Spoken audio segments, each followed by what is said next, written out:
Boa tarde a todas e a todos.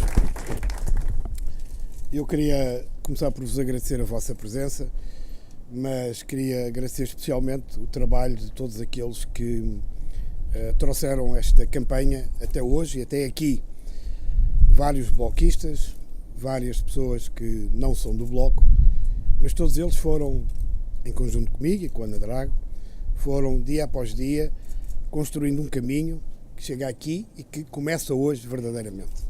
Esses todos, cujos nomes muitas vezes nós não conhecemos, são aqueles para quem eu dirijo as minhas primeiras palavras. E depois, claro, tenho que agradecer ao Carlos. E devo uma explicação não ao Carlos, mas a todos vós. Eu conheço o Carlos há muitos anos, não tantos anos assim, porque a nossa juventude não o permitiria, mas, apesar de tudo, alguns anos. Mas não foram essas as razões que fizeram com que eu lhe tivesse batido à porta e desafiado para esta batalha. Na realidade, há uma razão bem mais atual, e já aqui foi referida a grândula e as granduladas. Não é que eu esteja à espera a que o espaço desta campanha seja o espaço ideal para as granduladas do Carlos Mendes. Não julgo que seja necessário uma grandulada para ser ouvido nesta campanha. Nada disso. Mas por uma razão bem mais importante. A grândula foi, ao longo dos últimos anos, transformando-se quase como num objeto de culto, numa memória, em quase uma saudade. E o Carlos Mendes e outros tiveram o mérito de a transformar numa alavanca de vontades e, digamos, numa força de protesto, de resistência e de alternativa.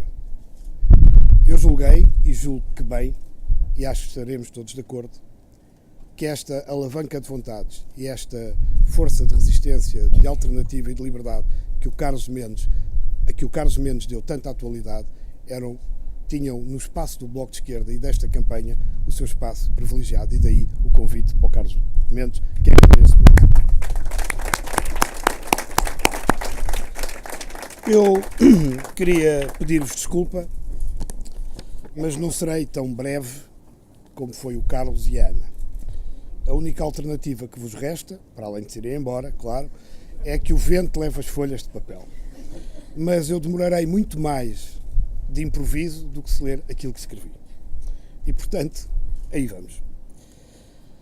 Hoje é dia de Santo António. Ontem à noite esteve na rua, a cidade, as pessoas. A cidade esteve em festa. Os lisboetas esqueceram-se da crise por umas horas, dos cortes do ministro Gaspar, de toda a austeridade, e aproveitaram para gozar a sua cidade, ocupar as suas ruas, as suas praças, as suas vielas, os seus recantos. As festas de Lisboa lembram-nos todos os anos, e este ano não é exceção, que esta cidade é feita e construída pelos lisboetas e que é a eles que ela deve continuar a pertencer. E é por isso que queremos Lisboa mais próxima de nós, queremos uma cidade mais próxima e mais voltada para os cidadãos, para os lisboetas. Esta é a principal motivação da candidatura do Bloco de Esquerda. Eu vou falar-vos das prioridades do que pretendemos fazer nesta cidade, nesta Lisboa, de tantos contrastes, com gente, vidas, espaços, pessoas, mundos tão diferentes, mas que a cidade deve aproximar, integrar e incluir. E isto é política municipal. Nas últimas décadas, centenas de milhares de lisboetas deixaram Lisboa. Em 30 anos, Lisboa perdeu 1/3 dos seus habitantes. As razões desta debandada são muitas, mas há uma que é central e é a principal de todas elas: o preço da habitação. Seja na compra, seja no arrendamento, mas muito principalmente no arrendamento.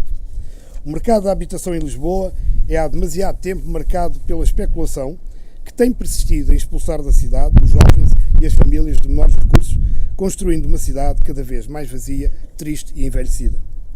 Em Lisboa, as zonas de volutas crescem como cancros que alastram pela cidade.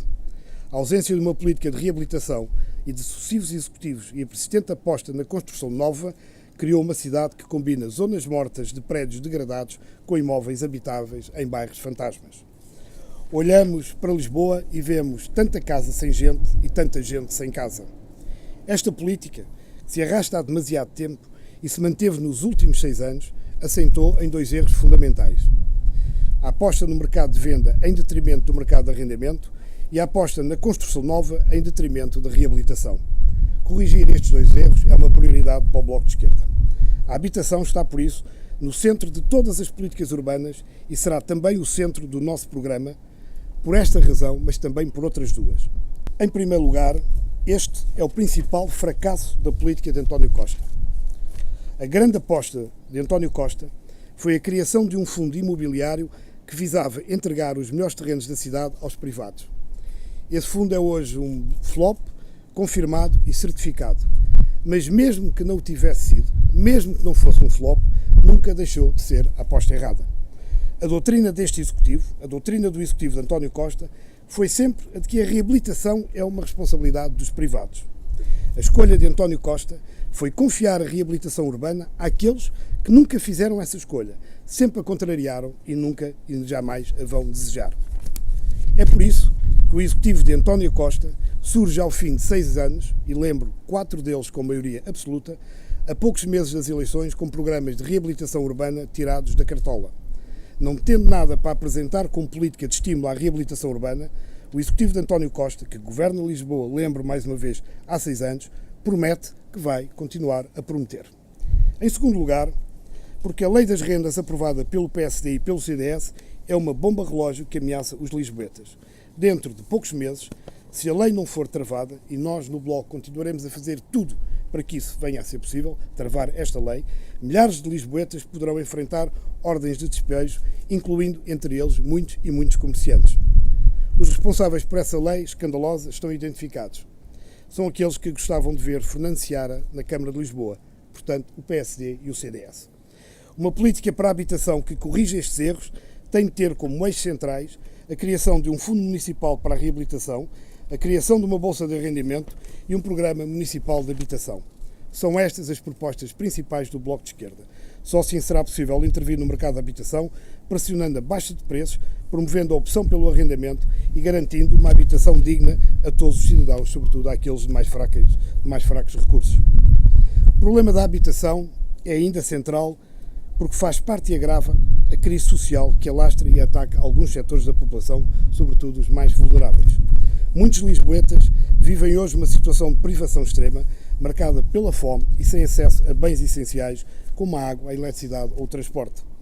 Em algumas zonas regressaram as barracas. O número de cidadãos sem abrigo é alarmante. Muitos idosos, e lembro-vos que 1/3 da população de Lisboa tem mais de 65 anos, vivem uma penosa solidão sem qualquer apoio familiar ou social. Pobreza e solidão. Pobreza e solidão.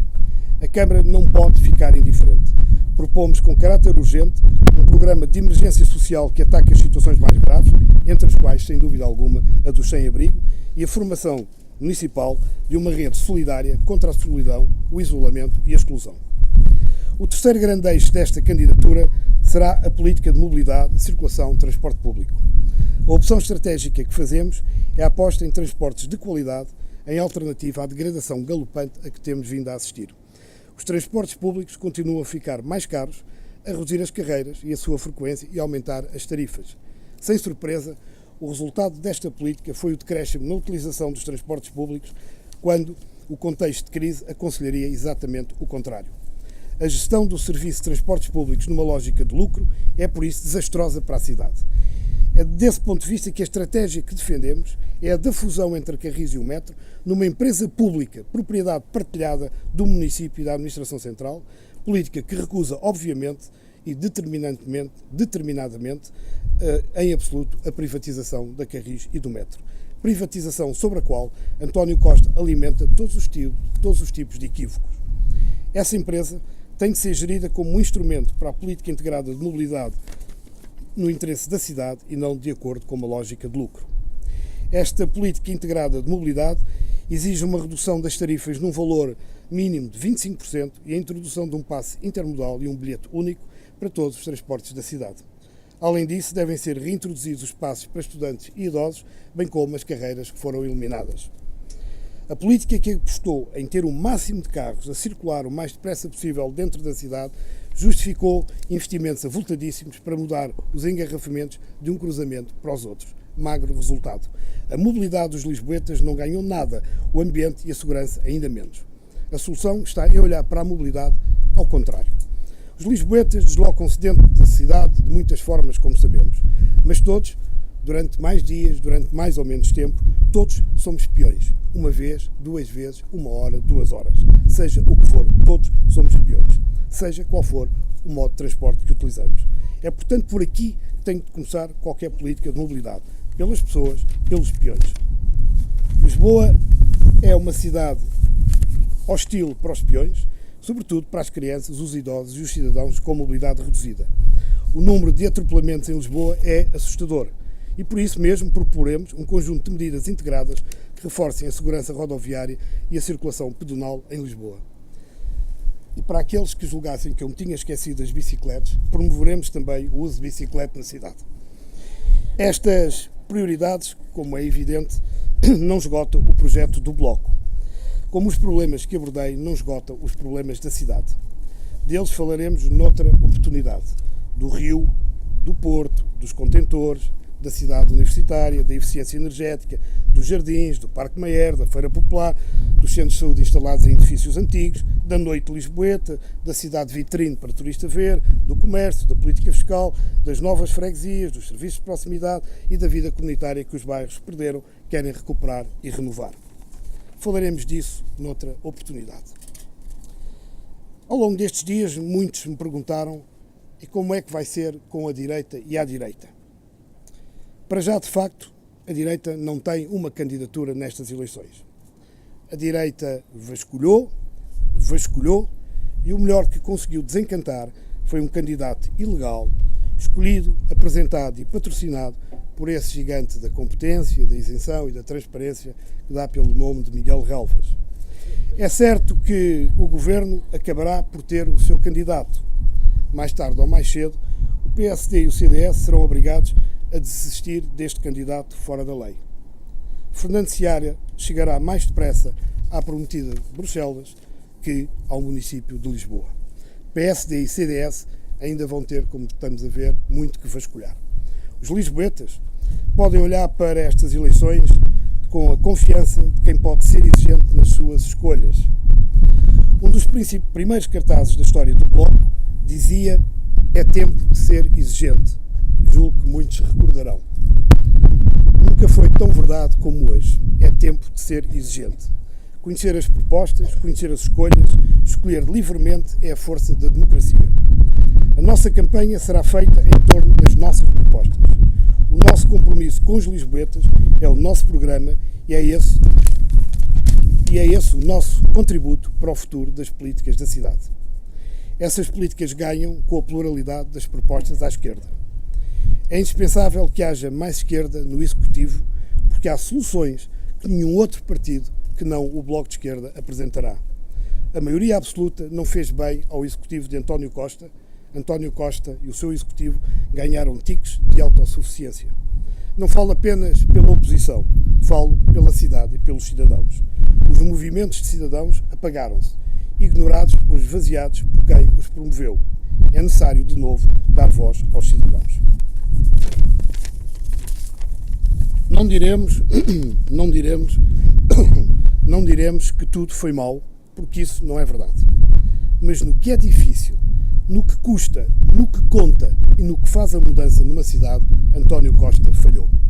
A maioria absoluta não serviu a António Costa para ser forte com a especulação que tanto tem maltratado a cidade, nem para olhar a tempo e horas para as principais vítimas da austeridade. E nenhuma outra força o fará como o Bloco o vai fazer. É por isso que precisamos de mais esquerda no Executivo. Precisamos de vereadores que imponham as escolhas difíceis mais do que as boas intenções que depois recuam perante os grandes interesses ou os grandes problemas. O que o Bloco tem para oferecer à cidade é um compromisso forte com escolhas claras e políticas urgentes. Este é o nosso critério. Os nossos vereadores batem-se por compromissos políticos de esquerda e não por cadeiras. Não seremos, nem por ação, nem por omissão, nem por silêncio, parte dos problemas. Mas não nos chega não ser parte do problema. Queremos ser parte das soluções. É assim em todo o país, será assim também em Lisboa. Eu concorro a estas eleições porque estou convicto que algumas das escolhas de que vos falei só serão feitas se o Bloco for forte em Lisboa, se for forte na Câmara de Lisboa. O Bloco é indispensável porque as nossas escolhas são indispensáveis. Os lisboetas podem contar comigo, podem contar com o Bloco. Já concorri, como sabem, a várias eleições, não vou fazer disso história nem relato. Mas estas eleições são especiais. São especiais porque nasci e vivi a maior parte da minha vida em Lisboa, para surpresa de alguns. Esta é uma cidade que me tratou sempre muito bem. Quero ser vereador para poder devolver esse privilégio, para tratar bem esta cidade, porque Lisboa merece melhor, Lisboa pode ter melhor. Queremos, por isso, uma Lisboa habitada, solidária e viva. Muito obrigado.